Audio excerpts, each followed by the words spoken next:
Venezuela seizes 12 American oil tankers carrying $800 million in cargo.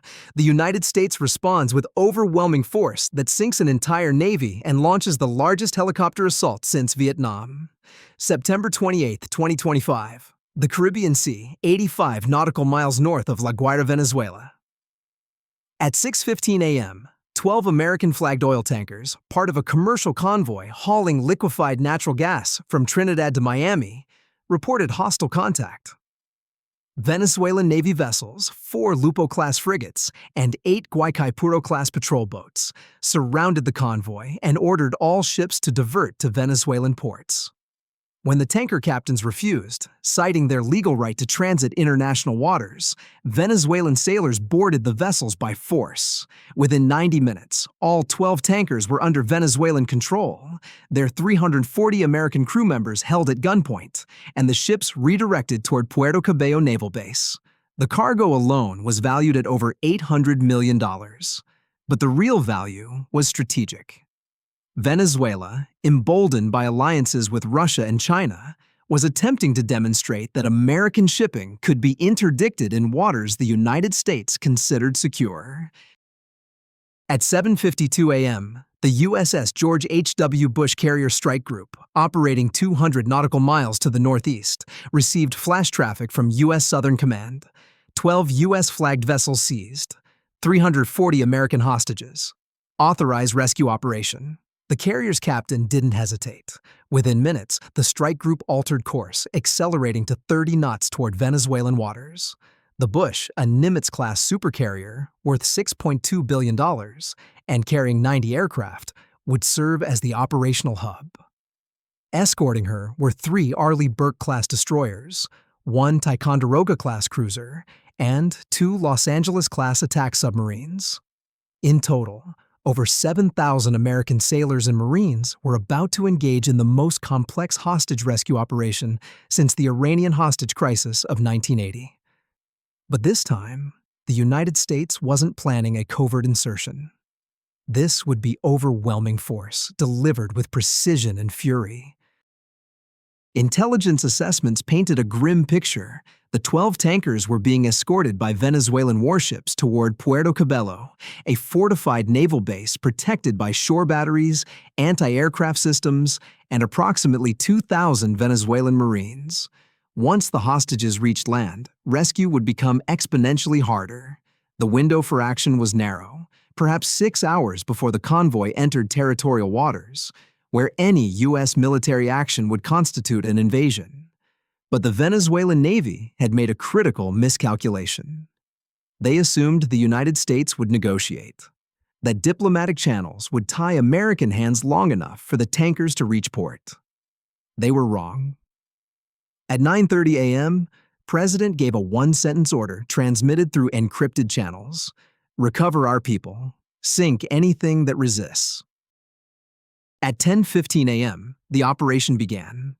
6 FA-18E Super Hornets launched from the Bush, each carrying AGM-84 Harpoon anti-ship missiles and precision-guided bombs.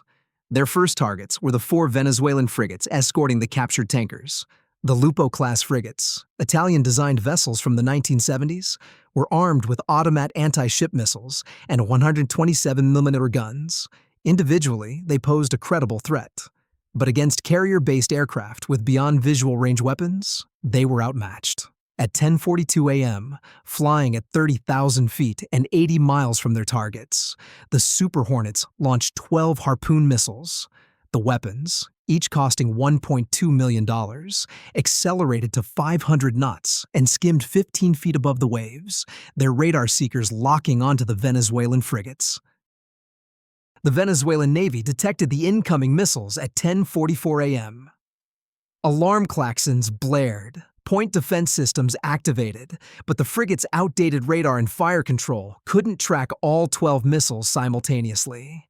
At 10:46 a.m., the first Harpoon struck the frigate Mariscal Sucre amidships. The 488-pound warhead detonated, punching through thin hull plating and exploding inside the ship. Fires erupted. The frigate's crew, trained but inexperienced in modern naval combat, struggled to contain the damage. 15 seconds later, a second Harpoon hit the same vessel near the stern, rupturing fuel tanks. The Mariscal Sucre, engulfed in flames and listing heavily, was finished. Her captain ordered abandon ship at 10:52 a.m. She sank 6 minutes later.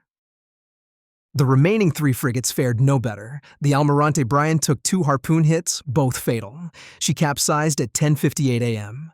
The General Salam was struck once, but the damage was catastrophic, flooding her engine room and leaving her dead in the water. The 4th frigate, Almirante Garcia, attempted to flee at maximum speed, but was intercepted by a 3rd wave of Harpoons. She sank at 11:15 a.m. In just 33 minutes, Venezuela had lost its entire frigate force, 4 ships worth over $600 million combined. Over 200 Venezuelan sailors were dead or missing. The 8 patrol boats, witnessing the carnage, scattered. Some fled toward the coast. Others surrendered by radio, their crews refusing to die for a doomed mission. What would you do if you were commanding the Venezuelan forces? Type A, if you'd order the patrol boats to fight. Type B, if you'd surrender and release the hostages. Drop your choice below. With Venezuelan naval resistance collapsing, the focus shifted to the hostages. The 12 tankers, now without their escorts, were adrift 60 miles from Puerto Cabello. Venezuelan prize crews, approximately 12 armed sailors per tanker, were attempting to maintain control, but the American tanker crews, realizing rescue was imminent, began resisting. On the SS Valero Express, the largest tanker, the American captain barricaded himself on the bridge and activated the ship's distress beacon. Venezuelan sailors attempted to break down the door with axes. The situation was deteriorating rapidly, and U.S. planners feared the Venezuelans might execute hostages or scuttle the tankers. At 11:30 a.m., the second phase launched. From the USS Baton, an amphibious assault ship operating with the Carrier Strike Group, 33 AH-64E Apache helicopters lifted off. Each Apache, worth $36 million, carried Hellfire missiles, 70mm rockets, and a 30mm chain gun capable of firing 625 rounds per minute. Flying in 3 waves of 11 helicopters each, they represented the most powerful helicopter assault force deployed since Operation Desert Storm. Their mission was surgical. Board the 12 tankers, neutralize Venezuelan prize crews, and secure the American hostages without causing casualties among civilians or damaging the cargo. It was a mission that required precision, speed, and overwhelming firepower. Accompanying the Apaches were 8 CH-53E Super Stallion heavy-lift helicopters carrying 240 U.S. Marines from the 26th Marine Expeditionary Unit.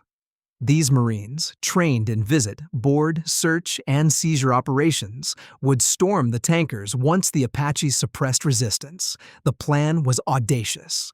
33 attack helicopters and 8 troop carriers converging on 12 moving ships scattered across 40 square miles of ocean. Coordination would be critical. Any mistake, any hesitation, and hostages could die.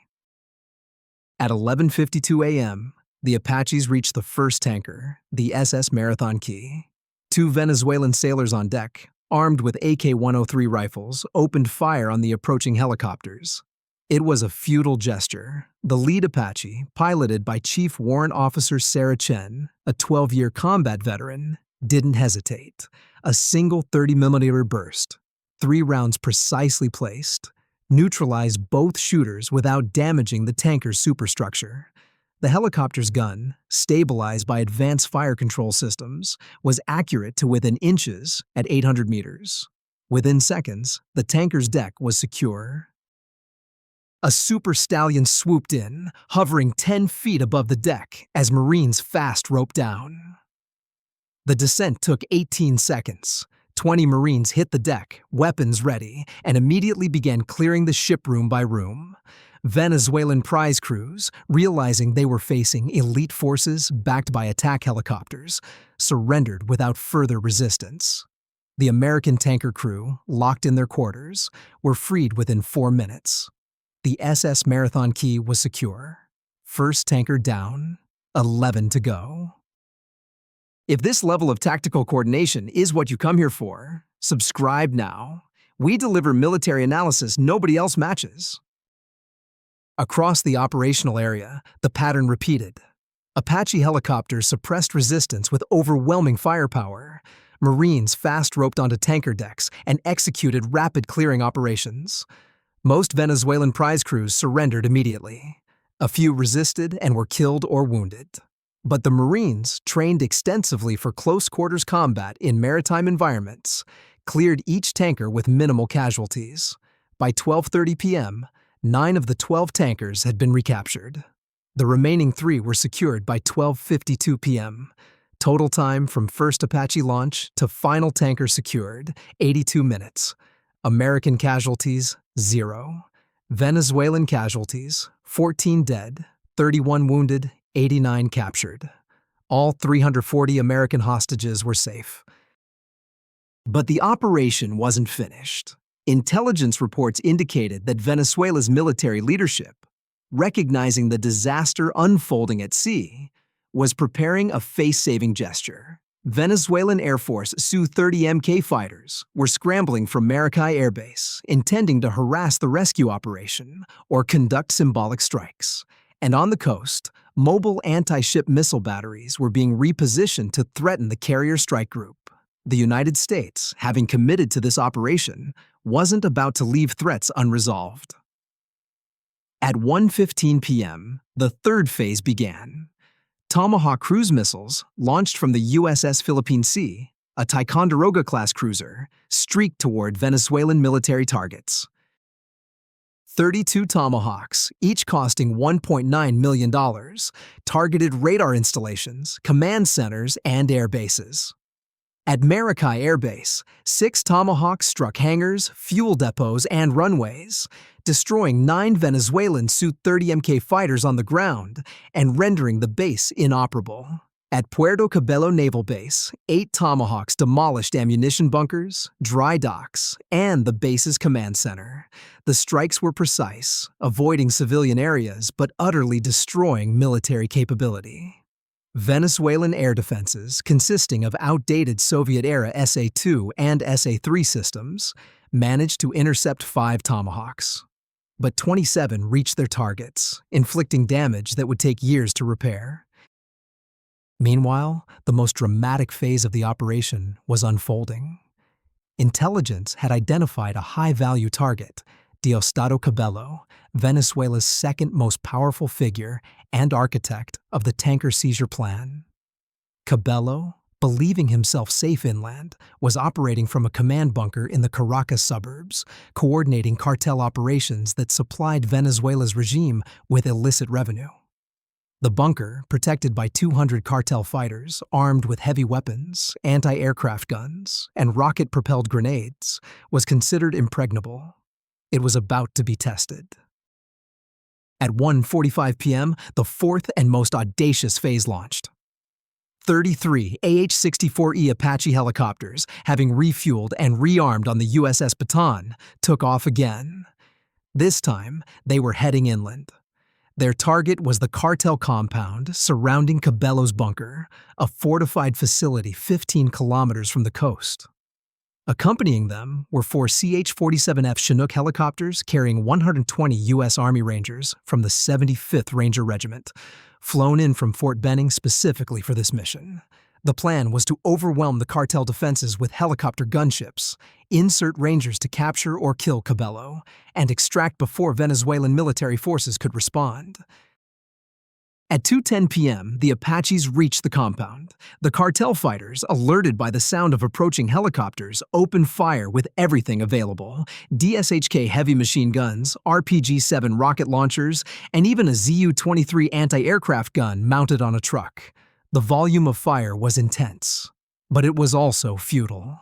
The Apaches, flying nap of the earth at 50 feet and using terrain to mask their approach, emerged from tree lines with weapons blazing. Hellfire missiles obliterated vehicles and hardened positions. 70mm rocket salvos shredded buildings and personnel in the open. The 30mm chain guns, firing high explosive rounds, turned the compound into a kill zone. Within 3 minutes, 80 cartel fighters were dead or wounded.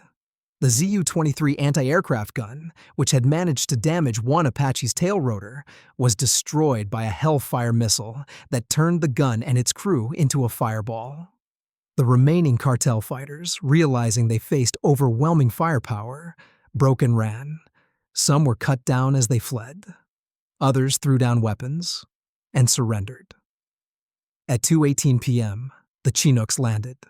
Rangers stormed out, secured a perimeter, and assaulted the bunker. Breaching charges blew open reinforced doors. Flashbang grenades disoriented defenders. Within 7 minutes, the Rangers had cleared the bunker, capturing Cabello and 5 senior cartel lieutenants. 3 Rangers were wounded by small arms fire, none seriously. At 2:32 p.m., the Chinooks lifted off with their prisoners. The Apaches provided overwatch, destroying pursuit vehicles and discouraging any Venezuelan military response. By 2:55 p.m., all U.S. forces had exited Venezuelan airspace. The raid had lasted 45 minutes. Do you think the U.S. was justified in launching an inland raid to capture cartel leadership?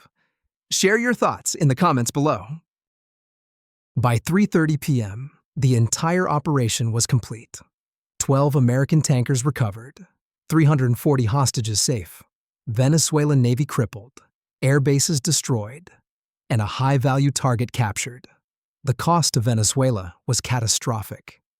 4 frigates sunk, 8 patrol boats destroyed or captured, over 300 military and cartel personnel killed, 200 wounded, and infrastructure damage exceeding $1.2 billion. American losses were remarkably light. 1 Apache damaged, requiring repair but not lost. 3 Rangers wounded. 0 fatalities. The disparity was so extreme it became a case study in modern military dominance. The 12 tankers, escorted by destroyers, continued their journey to Miami, arriving 36 hours later. Their cargo, $800 million in liquefied natural gas, was delivered on schedule. The American crews, shaken but unharmed, received medical evaluations and debriefings. Their ordeal had lasted less than 8 hours, from capture to rescue. For most, the trauma was manageable. For a few, particularly those who witnessed Venezuelan sailors killed during the Apache assaults, psychological support was necessary. But all agreed on one thing. The U.S. military had come for them, and nothing had stood in the way. Venezuela's response was defiant rhetoric backed by nothing. President Maduro declared the operation an act of war, demanded reparations, and threatened retaliation. But his military was shattered, his navy non-existent, and his air force grounded. Within 48 hours, mass protests erupted in Caracas, fueled by economic collapse and humiliation. The regime, already fragile, faced its greatest crisis. Maduro blamed the United States, but Venezuelans blamed Maduro for provoking a superpower and losing. Within weeks, 3 senior generals defected. The regime's grip on power, already tenuous, weakened further. Internationally, the operation received mixed reactions. NATO allies expressed support, citing the right to protect citizens and freedom of navigation. Russia and China condemned the strikes as illegal aggression, but took no action. Latin American nations, many suffering from Venezuelan cartel violence, quietly welcomed Cabello's capture. And shipping companies, reassured that the United States would defend commercial vessels, resumed Caribbean routes without hesitation. The message was clear. Seize American ships, and you face consequences that will destroy your military and topple your regime. For the U.S. military, the operation validated decades of investment in power projection. The Carrier Strike Group, often criticized as expensive and vulnerable, had coordinated air, surface, and amphibious forces across hundreds of miles with flawless execution. The Apache helicopter assault, the largest since the Cold War, demonstrated the lethality of modern rotary-wing aviation. And the Ranger raid, penetrating hostile territory to capture high-value targets, showcased special operations capabilities that few nations could match. September 28th became a textbook example of how to execute hostage rescue, naval combat, and regime disruption simultaneously. Economically, the operation cost approximately $180 million in missiles, fuel, and operational expenses. Venezuela suffered losses exceeding $1.2 billion. The return on investment, measured purely in destroyed enemy assets, was over 6-to-1. But the strategic value was far higher. American credibility, questioned after years of restrained responses to provocations, was restored. Adversaries worldwide, from Iran to North Korea, recognized that seizing Americans carried costs no nation could afford. And the Caribbean, once considered a potential flashpoint, was now understood as an area where American dominance was absolute and enforceable. The 340 rescued hostages returned home to parades, media attention, and tearful reunions. For them, the experience was surreal. Captured at dawn, rescued by lunchtime, headlines by dinner. Some struggled with survivor's guilt, knowing Venezuelan sailors had died during their rescue. Others felt profound gratitude, recognizing they had been minutes from being imprisoned in Venezuelan jails. All received counseling and support, and many, in interviews, expressed the same sentiment. They had always believed America would come for them. September 28th proved they were right. Diosdado Cabello, captured during the raid, faced extradition to the United States on drug trafficking, money laundering, and terrorism charges. His capture crippled Venezuelan cartel operations, disrupting cocaine flows worth billions annually. Rival factions within the cartel structure fought for control, creating chaos that further destabilized the Maduro regime. Within 6 months, 3 more senior regime figures defected, bringing intelligence that led to additional operations.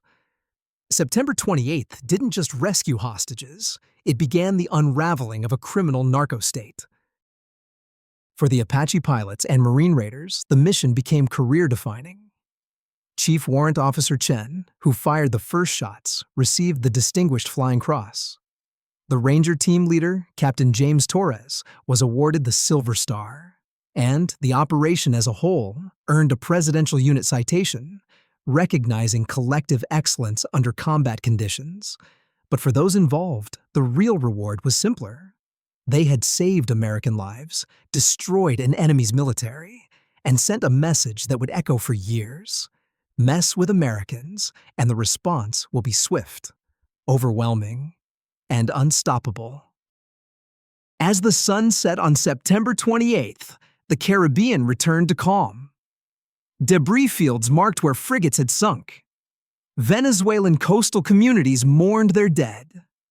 And in Washington, military planners prepared after-action reports that would be studied for decades. The operation had worked.